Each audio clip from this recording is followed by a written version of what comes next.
And so that opens things up. It's not us telling them. No. It's not their employee even telling them. It's everybody that they're invested in telling them.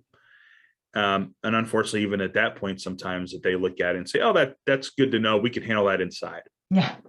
Okay. Classic. If that's what you want to do. Yeah. That's what you want to do. Because, that's when you shrug your shoulders and quietly sort of say, okay, well, the survey's telling you something. You haven't been handling it well so far, but what the heck, eh? So let's just leave you to it. Okay. Yeah, I get you. Is this one of the reasons why you felt the small business target market is the best for you? Because then you feel closer to those that really want to hear you? Right. Yeah, the smaller businesses, the smaller business owners, and especially when they start growing, they have teams, 5 or more teams with a couple people underneath them.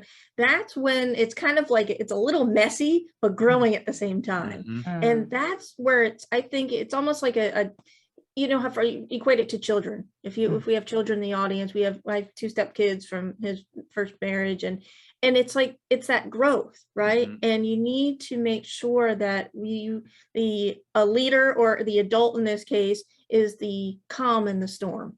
And you need to have somebody to look upon to be like, where are we going? Because they're so into the day-to-day, so into the grind, that we forget that we have to step out of the picture in order to see the whole picture for that. So that we love that sweet spot, because they're in that growth mindset, or at least a growing of like, hey, we need some type of structure instead of getting those old habits or these positional style leadership that we have been, the book needs to be burned already, that has been going on for decades, that this is a new time. What we did in pre-COVID is not going to be the same in post-COVID.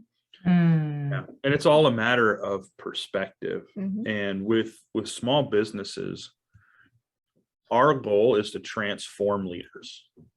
But obviously, in order for transformation to happen, it's not one event that transformation happens. It's a process. And in small business owners, they're already fresh to that process of understanding their growth, realizing that if they're open to change, that they will grow. And we can help them at the moment now to create a culture that doesn't become toxic later. That's really the whole purpose of what we do, is to help be proactive. Unfortunately, people and companies come to us when things are burning. Because it's usually when they pick up their symptoms of it, right? And when we have a description over here in particular, I'm sure you've probably come across it. Their grip has tightened too much. So I always visualize this image. You probably remember it of Popeye, and the way he screeched down the side of the ship type thing. And that grip tends to mean that the chief exec, usually the exec anyway, it can be the COO, I would guess, is trying to be so hands-on or so involved in absolutely everything that, strictly speaking, that's a control thing. And that's obviously, whilst I understand it, it's not usually suitable for growth, and particularly not with a small business where they're bringing on a team, but it's familiar, so that they're just reverting to type.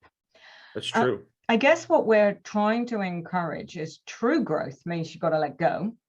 You may not be ready to go from tight grip to nothing, but in that process, your culture building, your questions, your proactivity is meant to enhance their chances of learning appropriately as they go. Right. That's exactly what it is. And equipping your team.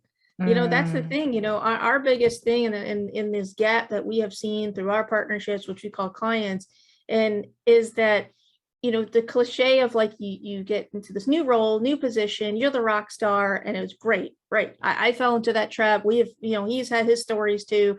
And, you get to this position and this new position, and it's like, hey, congratulations. And then 6 months later, you get fired because you didn't meet your metrics. You're like, well, wait a minute. You just told me to go hunt, but you only gave me a bow and not an arrow.